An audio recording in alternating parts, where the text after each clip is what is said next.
Right, good afternoon, everyone. We will get underway shortly. There's just a few latecomers coming into the waiting room, so we just need to make sure that we admit everybody. And we just have a couple of last-minute technical hiccups. But you're hopefully in the right place for the Sport England Secondary Teachers Training Programme. If I can just draw your attention to the slide on the screen and the virtual housekeeping. So just to clarify, we will share a recording of today's webinar and the slides that we're going to run through. If you can remain on mute, but obviously turn your cameras on if you want to smile at us at any point, then feel free. Please do use the chat feed for any comments or any questions that you want to pose at any time. There will be a Q&A session at the end. Whilst we're just waiting another minute or so just to admit any latecomers, if you can just pop your name and school in the chat feed, so it just helps us complete the register so we know who's attended. And also, if you haven't done so already, if you can just look at the profile name on your thumbnail, and if you haven't got your name and school on there, if you can just edit that so that we can see who's in, that would be great as well. And we'll get underway in a second.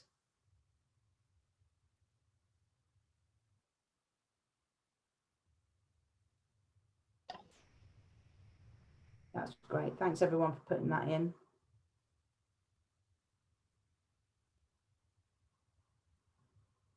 So just while everyone's updating the chat feeds, just do some quick introductions. For those of you who don't know me, I'm Wendy Newton. I'm Head of Children and Young People at Active Surrey. I'm going to be running through a few slides with you initially, and then I'm going to hand over to my colleague, Laura White, who is our workforce lead. And then Sarah Williams, our Active Schools Manager, is going to take you through some details around the programme. So yeah, like I said, we will share the slides and the recording afterwards. And if you're just joining us now, if you can just put your name and school name in the chat feed and update your profile name, that would be fantastic. Okay, if we can move to the next slide then, please, Laura.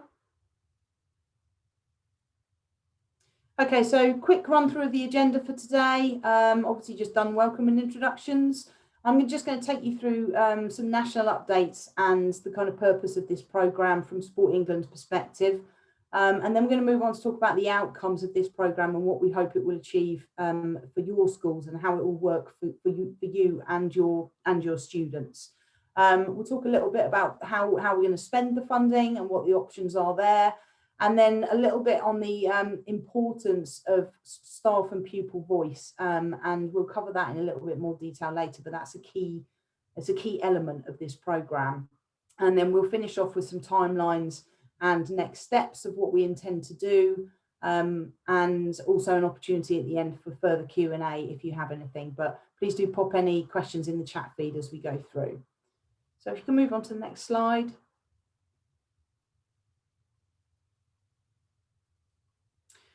Okay, so in terms of the programme, Sport England Secondary Teachers Training Programme, or SETT as we refer to it as, the investment has come from Sport England, and it's there to support teachers to help you deliver PE and wider physical activity in a way that really meets the needs of all of your pupils, irrespective of their sporting ability.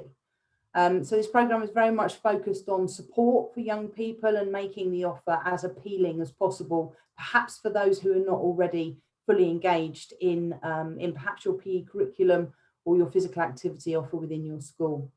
So as schools, you've obviously agreed to sign up to a county-wide approach. So it means that for the funding that we receive per school, we're pooling that funding into one pot to enable Active Surrey to lead and coordinate the programme on your behalf.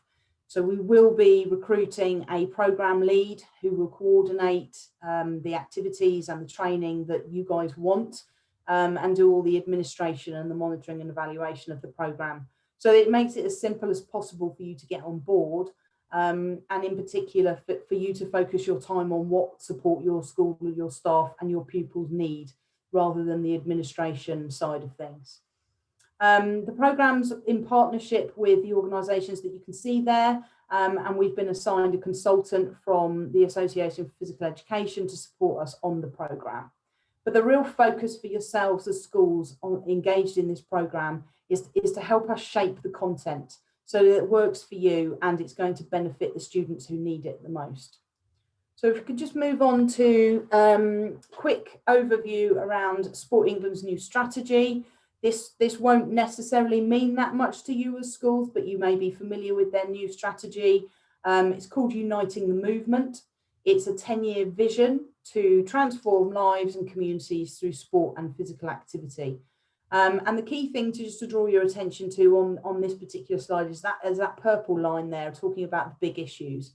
And in there, in the middle bullet point, there is a particular reference to positive experiences for children and young people. So Sport England really recognised the need to invest in this area. And we're obviously really, really pleased that there is some investment now coming to secondary schools. We are very aware that you haven't had a lot of investment over recent years. And I think this is very, very timely investment now, which hopefully you will benefit from.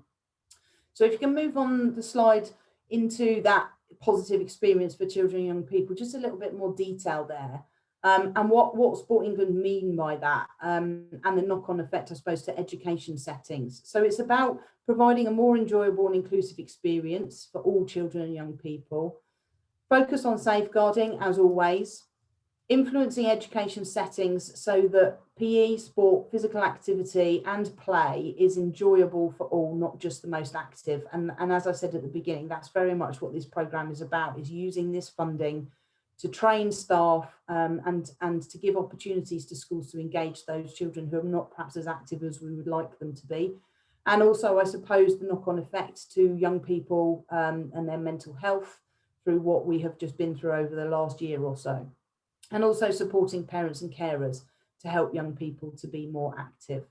So for every child and young person has the right to be active and to benefit from being active in a safe, positive and trusted environment.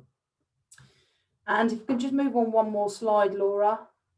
The last one from me is just to highlight probably things that you as schools are obviously all aware of anyway, but there's a lot more research around this now. So Sport England, obviously, research has shown that negative experiences of PE and school sport can put children off being active for life. And I'm sure you see evidence of this within your settings. Traditional PE works for many students, but not all students. And that attitudes towards physical activity can become more negative as children get older, as they move and transition from primary to secondary schools. And the important role here around teachers and senior leaders in shaping young people's attitudes towards physical activity.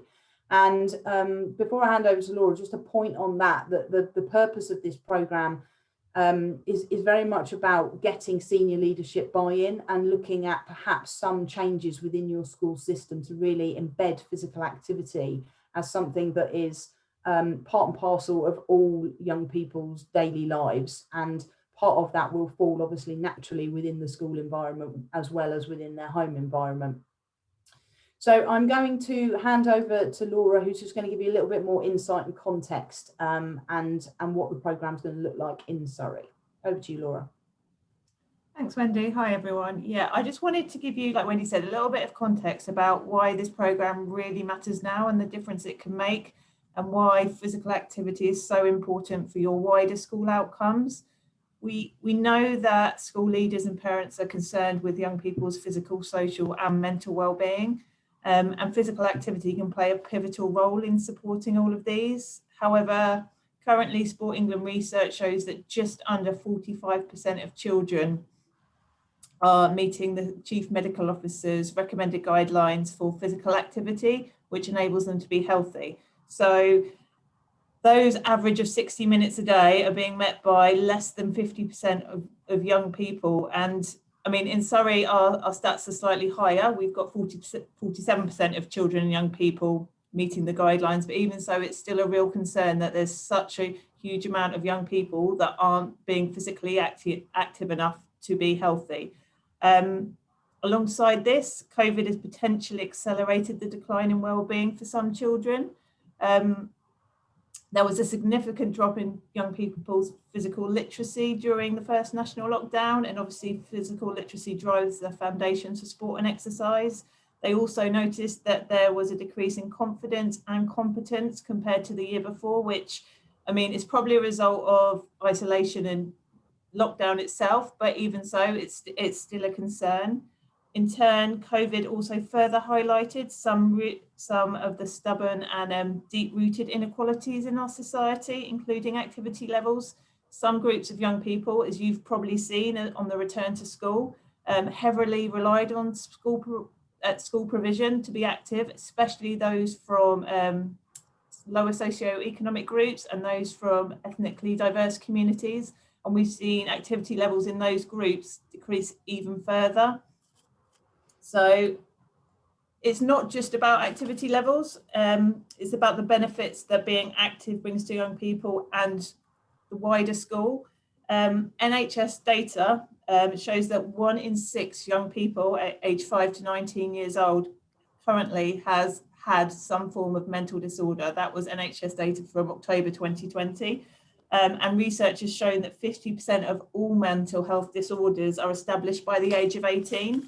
Now, there's a strong and well documented link between physical activity and mental well-being. Studies in adults have shown that physical activity is as effective in treating depression as medication. And, you know, they do refer to physical activity as the miracle cure. So active pupils have also shown to be happier and more confident than those that are inactive. And active young people have also been shown to be more resilient and report higher levels of social trust. We know that there's already a strong belief amongst teachers that activity does improve both behaviour and schoolwork. And studies back this research up, showing the positive effects of physical activity on the brain, with just 20 minutes of physical activity enhancing both attention and memory. And a 2014 public health survey found pupils with better health and well-being are more likely to achieve academically too. So the pandemic itself also amplified feelings of isolation and loneliness, which in turn resulted in that increased anxiety. And physical activity is a great way to bring people together and reconnect with each other and reconnect with their school. So there are so many reasons to help young people build those positive relationships with physical activity. And I'm going to hand over now to a pre-record from Clayton Wilson, who is our AFP consultant allocated as part of this programme, to give you a little bit of an overview of the aims and outcomes of the SETT programme, and also some key learnings that he's found from other schools that have been part of the programme on previous phases. So I will hand over to Clayton. Hello, and it's lovely to see so many of you involved in tonight's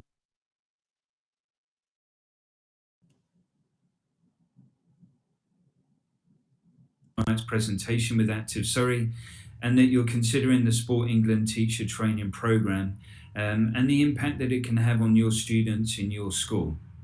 Laura's asked me to speak to you briefly this evening with regards to some of the projects that I've already been involved in, to give you a little bit of a flavour of some of the foci that other schools and other partnerships have had within the programme. So just before I share with you some of those examples of what other schools have been up to, I thought it would be useful just to re-emphasise the focus of the Sport England programme, which quite simply is to increase the number of young people that have a positive experience and perception of sport and physical activity. Now, within that, Sport England have identified 7 key strands to help us in the achievement of that aim. And that's a greater breadth of PE, school sport, and physical activity. It's to increase the confidence of teachers. And within that, it's important to note that that doesn't just include PE department staff, but all staff that have got the opportunity to impact on provision. The status and the profile of PESPA whole school, that we involve students, we listen to their voice in helping to mould and shape the provision that we offer in schools, that we meet the needs of all students, and that needs to involve those hard to reach students, not just those ones that are already engaged and involved in sport and activity. That we help teachers help students to feel confident and capable in their abilities. And finally, the final strand is just tucked behind me ever so slightly, is high quality PE lessons. Thank you, guys. Yeah, I'm Sarah Williams. So I'm just going to take you through the programme and how it will work in Surrey. But I think it's probably useful to know that the 7 set outcomes that Clayton has just been talking through just in the previous slide really has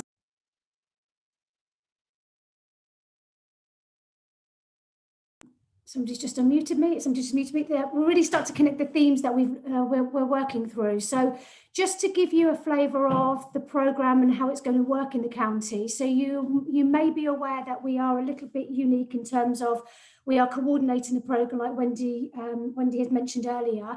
So we have 48 secondary schools and 3 PRUs, which is great.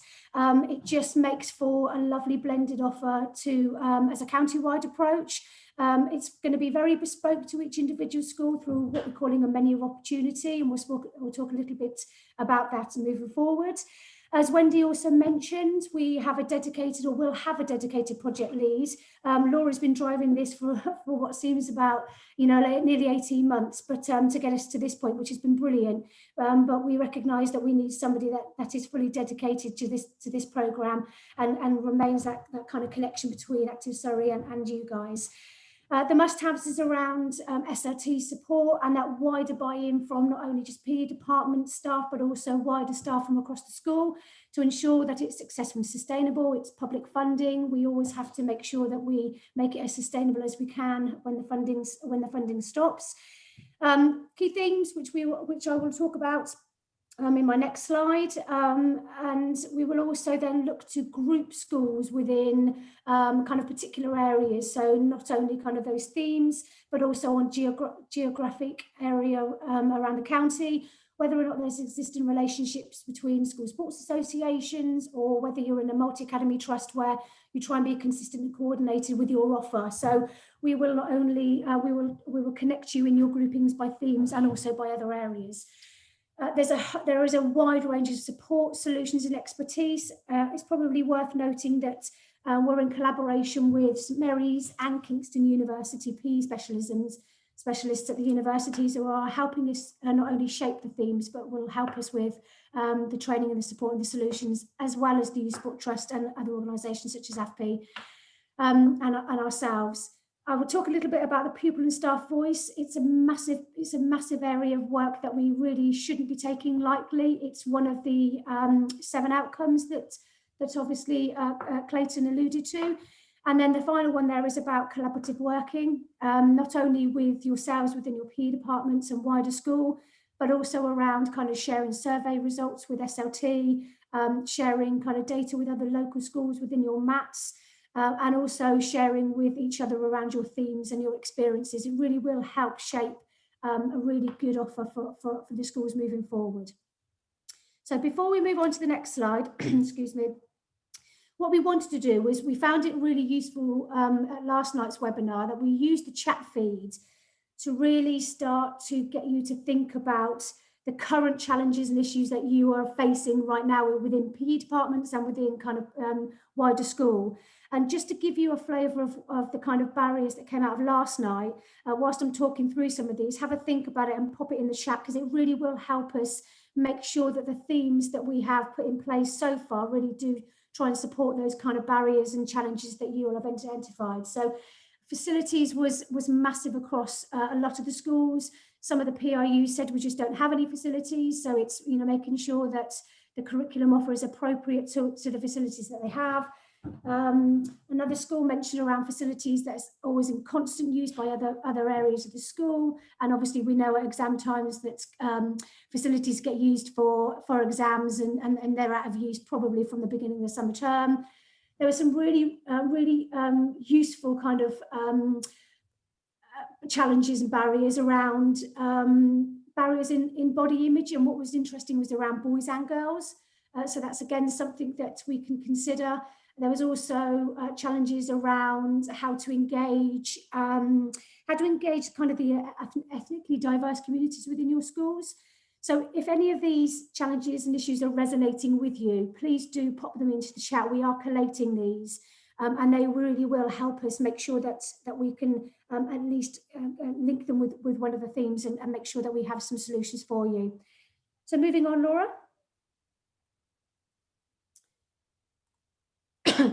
So just going back to Clayton's slide around the 7 outcomes, we really do need to just remember that it is more than just PE. It has to be more than PE, and it has to be more than the PE departments, because you're already overstretched.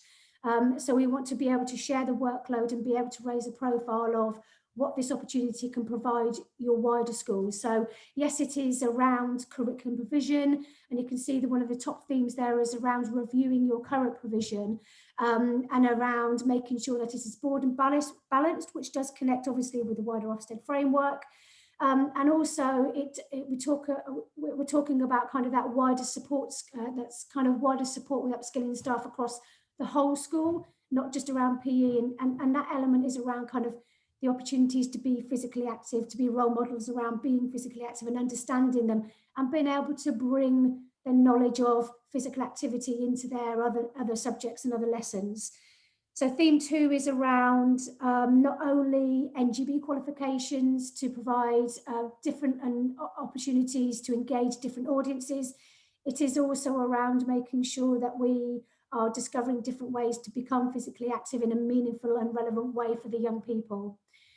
Laura and I toyed around inclusion, and yes, it really does fit in with curriculum planning and making sure that we or that you are inclusive in all areas and aspects of the school. But we really did think this actually was a thing that needed to sit in isolation to have wider discussions, because when we talk about inclusion, we don't just talk about, and we don't just mean SEND pupils, we really do mean that kind of the wider cohort of pupils within your schools around English is their second language. As you can see there, like girls or inactives, and the ethnically diverse, which was one of the challenges or a few of the barriers that some of the schools last night alluded to.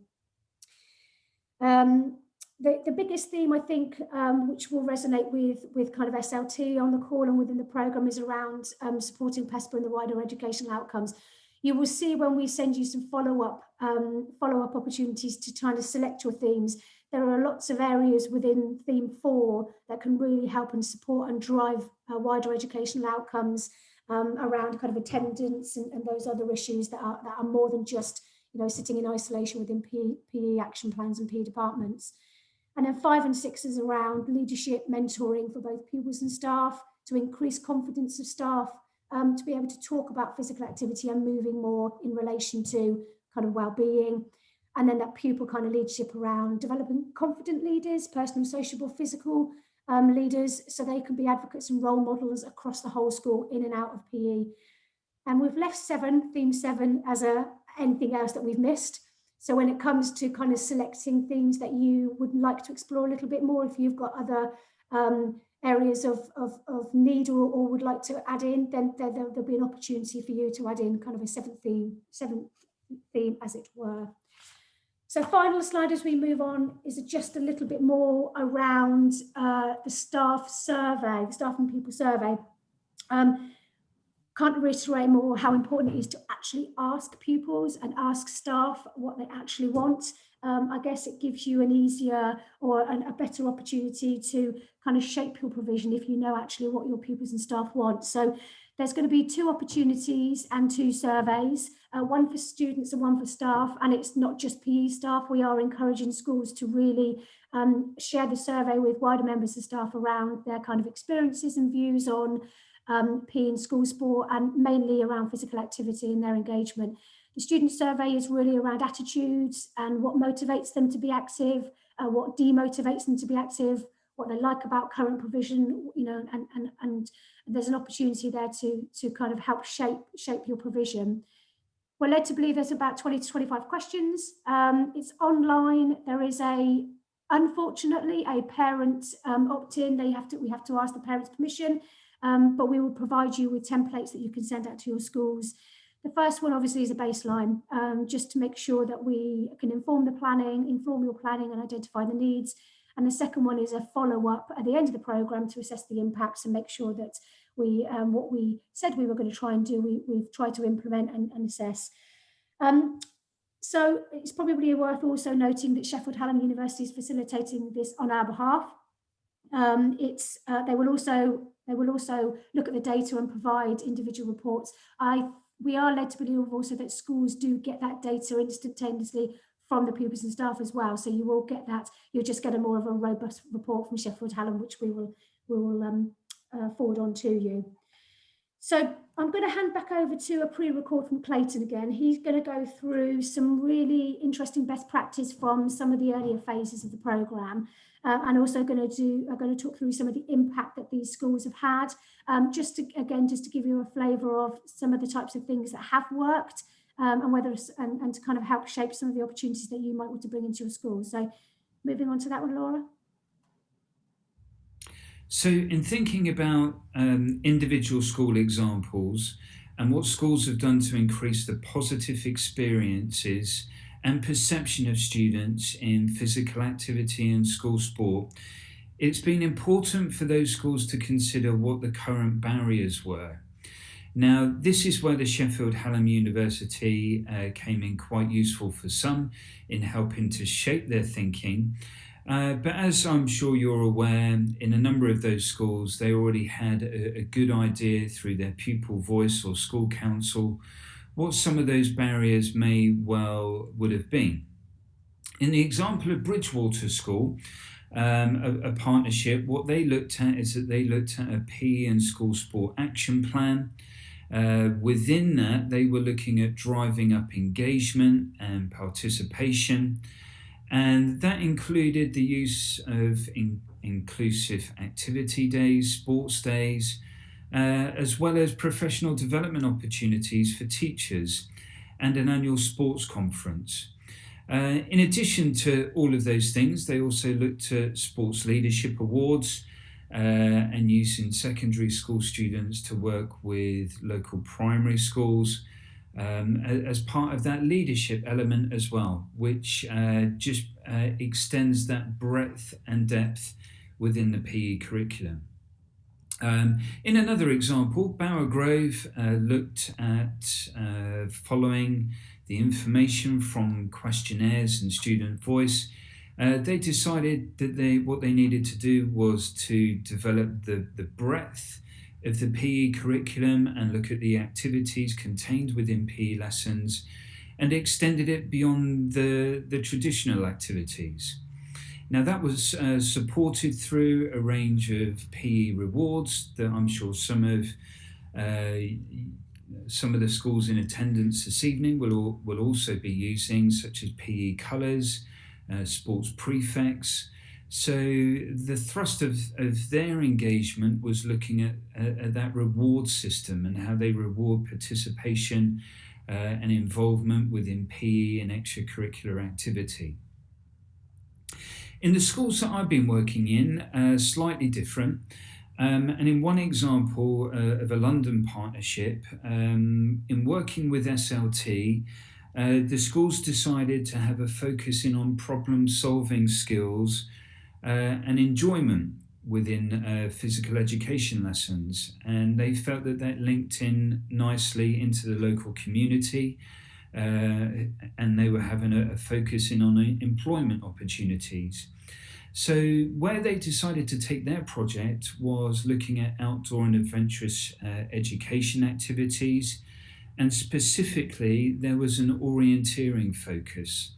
So as part of their project, what they looked at is that they looked at mapping local parks and areas within that London borough that was then made available to all schools. And it also involved professional development for teachers in those schools on orienteering. So they were then skilled to be able to provide a high quality PE lesson in that particular activity. Now, as well as the outdoor education, this particular project in London was supported by a network, and a network, a secondary PE network for heads of PE to attend, where what they did is that they used that particular forum for the professional development opportunities. So on some occasions, what those heads of PE were able to do was to bring colleagues along with them so that they could then receive the training within the orienteering. In a slightly different example, which starts to give you a little bit of a flavour of the breadth of the Sport England programme, is that another partnership looked at the profile of PESPA across the whole school. And what they wanted to do is that they wanted to have a very strong focus in on physical and mental health and well-being. So in this particular partnership, they looked at mental health and wellbeing training, and the training was offered to all staff, and this was delivered on a partnership basis. So it was part of a conference style type of provision that was offered to all schools as part of an SETT day. And then that led into additional support for students that were maybe anxious in the lead up to an exam period. Each individual school had a slightly different system of how they would identify those students. But what each school did is that they had teachers that would then support those students, but rather than it being a sit-down session in a classroom, what they made it is that made it as part of a lunchtime club. So the mentor would walk with a group of students, and they would walk around the school area, the school facility, the school perimeter. And whilst they were doing that, it was basically a walk and talk type of session, with teachers supporting students and the idea of students supporting each other. Now, that idea was further developed within assemblies, where there was a regular input on health and well-being. So that became a regular part of the whole school cycle of assemblies, which in turn supported that increase in the profile of PESPA, of health and well-being across the whole school. So the four examples that I've given you are probably quite different in nature, and within that, what I would suggest is that the programme and the thrust of your ideas needs to be school-led, and it needs to meet the needs of your students. So hopefully those four examples start to give you a small flavour of some of the things that schools have offered. So the Sport England teacher training programme can definitely have impact within your school. And that positive experience is not only felt within PE, school sport or physical activity, but it's something that can be felt whole school. Now, whether that be through behaviour, attendance, attitudes to learning, or if you took the examples of the partnership work that I mentioned in my last slide, mental health and well-being, looking after the anxiety levels of students at difficult times, may help with exam performance. Or whether it be in the example of outdoor and adventurous activity, those core skills of grit, determination and resilience, they're core skills that local employers are looking for. A strong PE and school sport provision supports students in all aspects of their wider education. I hope this evening has been a small opportunity. It's given you a small flavour of some of the ideas and thinking behind the programme and some of the examples of what schools have been doing. Look forward to meeting you at some point in the near future and hearing about the work that you've been doing within Surrey. But for the time being, I'm going to hand back to Laura for the rest of the presentation. Lovely, thanks, Clayton. So yeah, just wanted to give you an update on sort of timelines and what happens next. So I hope you've now started to get an appreciation of how wide-reaching and flexible this programme is and all the different potential benefits it can bring to your school and the wider school network. The first thing I wanted to do, because I know that your workloads are huge, your days are jam-packed already, and I don't want you to see this as an extra additional layer of work that you've got to try and fit into your day.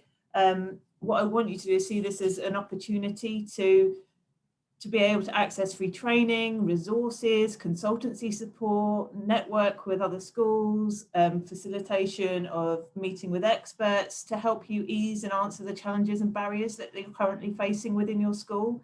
We're trying to make the process as simple and as effective for you as possible. And so we created that menu of opportunity based around those 7 key themes to help steer and guide your thoughts. So what we'd like from today is for you to kind of take in all this information, go back to your schools, speak to your colleagues, speak to your SLT, and identify the areas, the projects, the interventions, whatever it might be, where you would like this funding and this programme to support you. It can be as specific as an intervention with a certain group around, you know, exam stress and mental well-being, or it could be as broad as a curriculum review and you want some consultancy support to come in and help guide you to refresh and review your curriculum. Whatever it might be, whether it's something that you've been looking to do for a number of years and you just haven't had the time or funding, or if it's a new opportunity that's kind of come to you in light of COVID, then please let us know and we will work to find the right training, the right support, the right expertise, the right resources to come in and deliver whatever you need to make that programme or project work. So we'll be sending out an electronic form, which is going to be really simple, just to give us a starting point to know, you know, the key areas where you need support, so we can start to build our support package to work with you. And know where your focus and priorities lie. So the form will hopefully come out tomorrow or Friday to you, along with a recording of this webinar in case you want to share it with any of your SLT or other colleagues.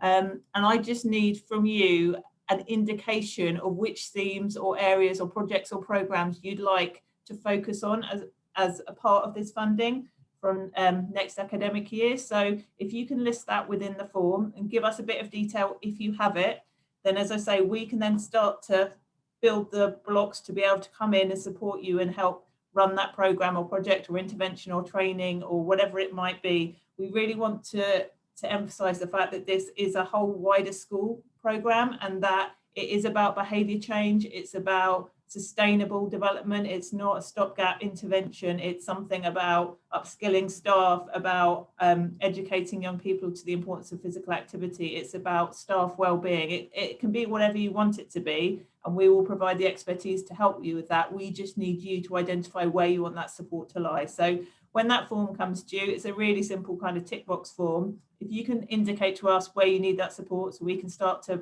build our packages around you, we will then come back to you with a menu of training and resources, as I say, and we can start to have those one-to-one discussions and start to group you by themes. So we can do some sharing of good practice. We can facilitate teach meets again, if that's what you want to do, whether it be virtually or face-to-face, to encourage and support you in your work.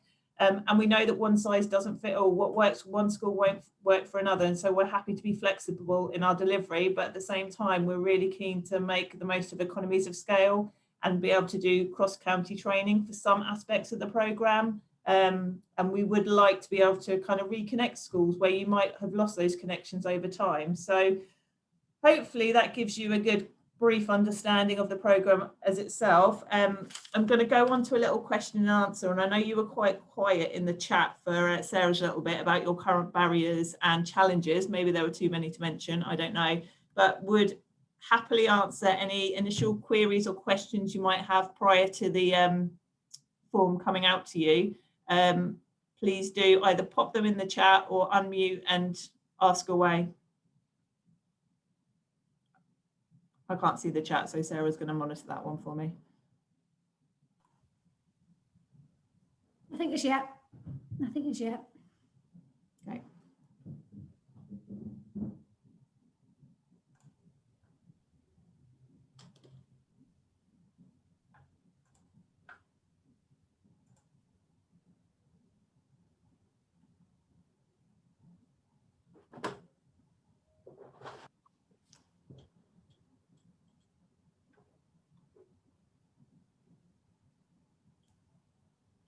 No, we're good. No queries, no questions. Oh, I think some are flashing in now because I've got notifications on my screen. Yeah, there's just a couple of barriers, and just a couple of thanks for the guidance and support. It really is our pleasure, and at the end of the day, we're doing it on behalf of the county, and we want to be able to support the provision for all of our schools. So, you know, thank you for coming along. Wendy, I didn't know if you wanted to do a quick update. There's lots of, ironically, there's lots of funding that's being directed into secondary schools currently, having not had anything for the last, what feels like 20 years. So Wendy's just going to do a quick update on the open schools facilities, just so there's some clarity on that.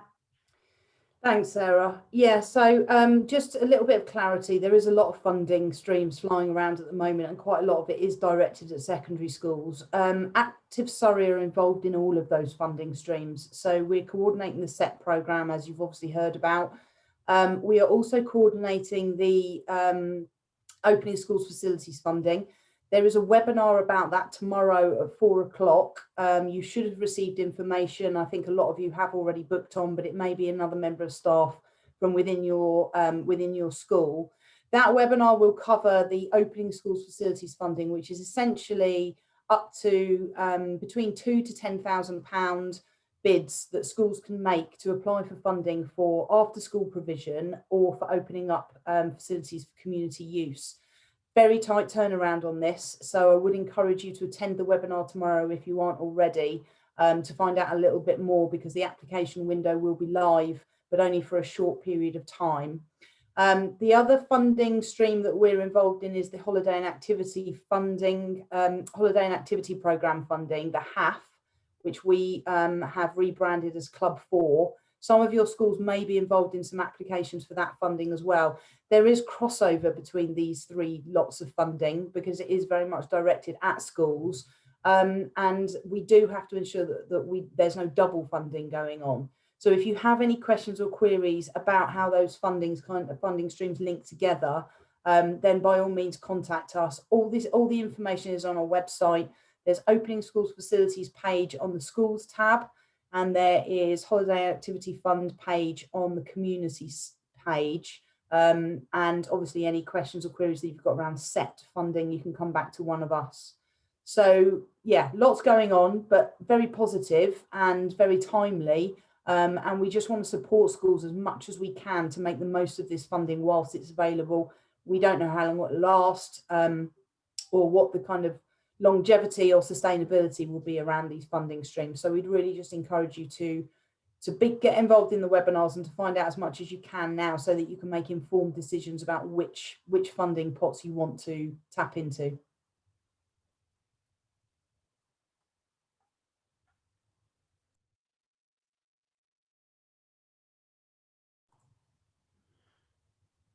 Great, so I guess if there's no further questions, yep, Sophie will send the link out for the OSF meeting. I think what we'll do is if you're interested in the OSF webinar tomorrow, just pop your details in the chat, and then we will do a quick link, a link out to you after this meeting. But if there are no further questions, then you're free to go. Look at that, 46 minutes. Go and get yourself a cup of tea before you go home. But it's lovely to have so many on, and we look forward to working with you moving forward. Thank you.